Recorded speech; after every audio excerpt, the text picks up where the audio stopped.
What is going on, YouTube? It is your boy MrBaboon back with a reaction video. We have the final episode for Simon Bolivar, episode 6, which is the final episode. We are gonna react to this. Hopefully, we're gonna find out exactly what happens.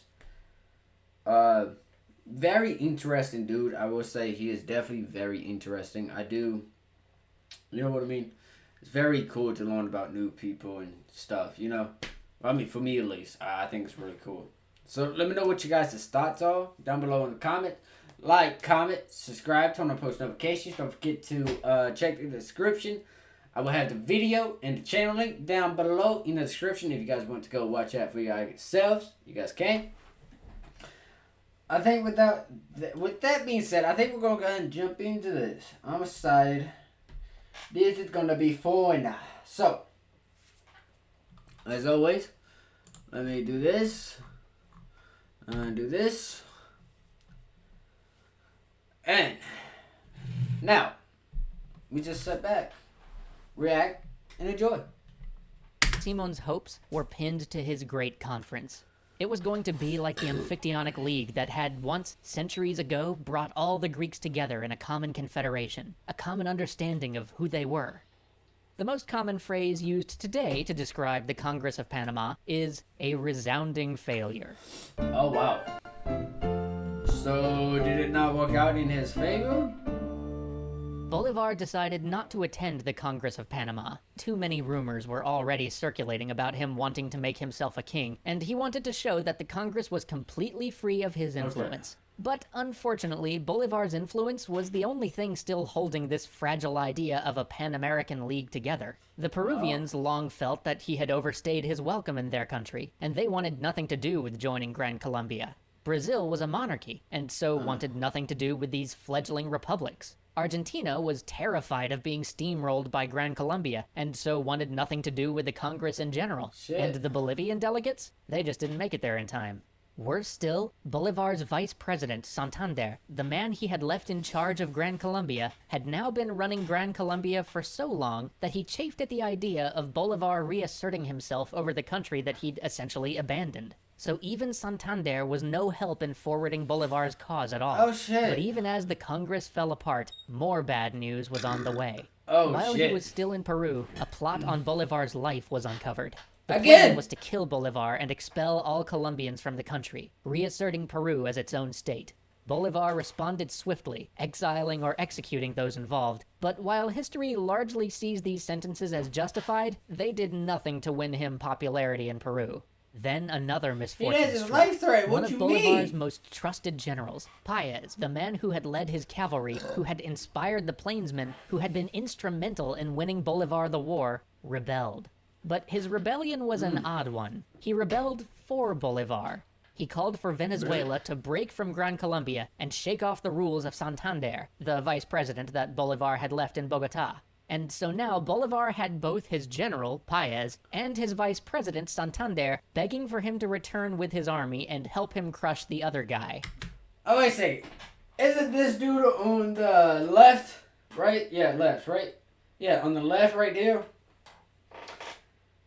Didn't he just, pretty much push him away and said, nope, you bandit, I'm running this. Is that right? Or am I getting him confused with someone else?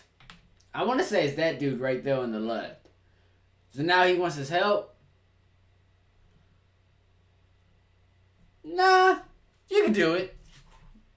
Yeah, you pushed me out. I don't know. I don't think I would help him. The people over there, I think I definitely would. But as for helping him, no. Plus, his popularity didn't get any better because he executed or, what's the other word? Fuck. Anyways, and then, I don't know, I think, that's what? But at the same time, I do understand it, Let me know what you guys' thoughts are on that. For the sake of the revolution. So Bolivar returned to Gran Colombia, not to take sides, but to heal the breach. And that he did, for a little while. because even his enemies said that when they were with him, they could not help but love him. It was like a spell. The guy had charisma in spades. All their grievances melted before his energy and open arms. But as soon as he was out of sight, all those enmities would spring up again. And his health was not what it once was. He was now gaunt, skeletal, eaten by consumption, the very disease that had taken his parents. But he was never one to quit, and so he took back up the mantle of power in Gran Colombia. But his dictatorial ways isolated him more and more. And as he traveled the countryside, he saw the true effects of his revolution, of his republic. He saw a wasteland with roads destroyed, crops untended. The populace that he had freed were worse off now than when he'd stood outside of Rome so many years ago. And when he tried to do anything about it, he was met time and again with one unassailable fact. The country's treasury was empty.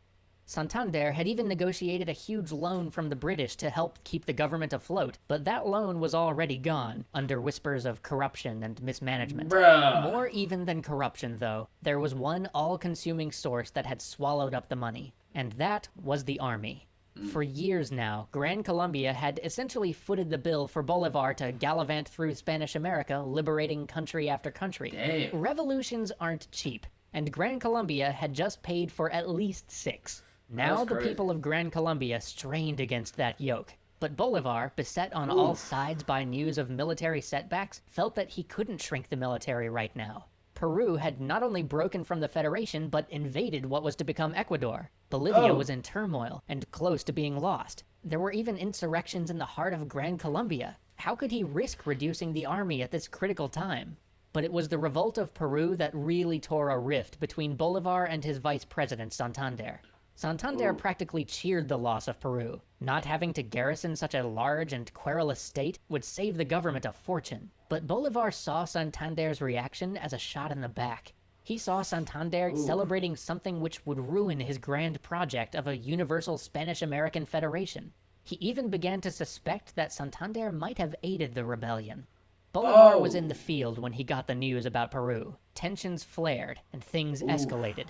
Santander abrogated the dictatorial powers that Bolivar had been given, and in response, Bolivar, the champion of democracy, turned his army around and began to march on Bogotá, the very first capital he had liberated.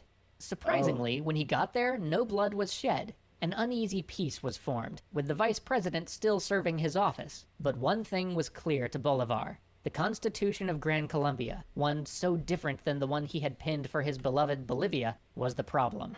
It kept getting in the way. It kept preventing him from doing what needed to be done. So he called for a great convention to rewrite the Constitution. But again, with his imperious march of the army against the capital of a country whose democracy he was supposed to defend, there were whispered charges of monarchism.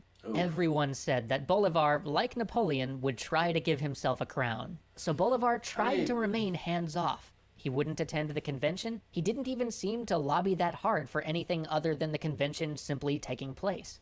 The voting for the delegates came in. Santander had campaigned vigorously, and his men were elected in a landslide. In the end, Bolivar only stayed in power because his delegates walked out, leaving the convention with one man less than the quorum they needed to hold a vote. He was forced to sabotage the very convention he'd set up. And in this moment, you get a sense of great sorrow. You see a man who recognized how far he had strayed from those ideals he lived for. But at the same time, you get a sense of a man who feels trapped, who feels compelled to take each individual action, even though each one is yet one more step away from his own desires. And so, with the convention in tatters, Bolivar once again took on complete dictatorial powers, abandoning all pretense of rule by republic. And the assassination attempts started to roll in. More than once he was saved by his mistress, but his list of friends and comrades had dwindled to a paltry few. Some had died in his wars, some had retired, done with public life, some he had alienated, and some, in the end, he had to put to the firing squad. Now one more from that list rebelled. The idea of a Latin American monarchy was pitched, and again, though he had not been directly connected with it, Bolivar was accused of looking to make himself king. With a heavy heart, one of his loyalist generals decided that there would be no peace for the nation so long as there was Bolivar. And so, once again, Bolivar picked up the sword. where Ooh. once he had spent hours in the saddle, he could now only spend an hour or two at a time before he was racked with coughing. But though Ooh. well past the vigor of his youth, eaten from the inside out by consumption, Bolivar still remained active, trying to manage the military and the affairs of states. But as another former friend met his death before his armies on the battlefield, Bolivar knew time was up. His health was failing. He would not live much longer. Damn. Of this he was acutely aware. He was reduced to ruin, declared an enemy in many of the states that he'd helped to free, and even banned from much of Venezuela, his homeland. Damn. His great dream was crumbling around him. One by Damn. one, all the states of Spanish America were abandoning his great project. Gran Colombia was disintegrating around him, and there was nothing he could do, frail skeleton of a man that he'd become. So, one last time, he tried to put affairs in order, to leave some part of the world that he'd tried to free ready for a world without him. He called together all the notable men of the revolution that were left and asked them to oversee the transition of power, to help keep the country together while he retired quietly back to Europe, which he had not seen since his youth. But even this was not to be. The government wouldn't let him go until new elections were held, and he was destitute. He sold his silverware in order to try to afford the trip. When the new elections were held, the man that he'd asked all those great nobles to let be his successor didn't win. And so Bolivar slunk out of Bogota to make the arduous trip to Cartagena. But even the very ship he was to leave on ran aground, and so he sat, exiled in his own homeland, slowly wasting away like the nations he'd founded. Damn. After one last short trip, he died. Not on the battlefield, not with fanfare or ceremony, but of a lung rotting from the inside out. He had not left behind order. Damn. He had not left behind a single unified state. He had not left behind a lasting constitution or an enlightened code of laws. But he had left behind liberty. Work. He was the Libertador. All that work too. Damn. Kind of feel, honestly, you kind of feel bad, you know. But I mean, like, it's crazy. It is definitely, I mean, it's crazy. And I would say learning about Simon Bolivar has been pretty interesting, you know. I have really enjoyed learning about him. He's been a really interesting person to learn about, so that's pretty cool. I'm very excited about that. Learn a lot of new stuff. Like, and I mean, I'm sure there's a lot more stuff we're gonna be learning. And I will say, I'm glad I'm not in school. Otherwise, I would have got a test on this. And my memory is not all that. So, it is crazy. But I do enjoy learning about new people from past, present. It don't matter. I enjoy learning about new stuff. It's fun for me. I will say this real fast. This is totally off topic. But let me see something real fast. This is gonna make the video a little bit longer, so I apologize. In October, I think the new Call of Duty will be getting announced and everything. I think it's gonna be MW3, if the leakers are right and whoever put the information out there, if they are right, it will be MW3. And I will pre-order it, and we will be playing Call of Duty because I miss having a Call of Duty game in my life, and hopefully this Call of Duty is not going to be shit like the last, 4, 5, 6 of them all? Like, hopefully they're not going to be dog shit. In my eyes, the old Call of Duties are way better. But you can't really enjoy them because they allow hackers and everything on the game now. So it's not really even fun. That's why I uninstalled MW 2019. I uninstalled it. I don't think I have a Call of Duty on my console at all. So I thought I'd put that out there, let you guys know what will be coming in the future for the gaming scene. Hopefully it works out the way I'm hoping. Who knows? And also, I gotta try to figure out how to edit and actually learn how to edit. So, there's that too. Let's see if we can do that. It's gonna be a little journey. Hopefully you guys are ready. I'm ready for it. That's gonna end the video.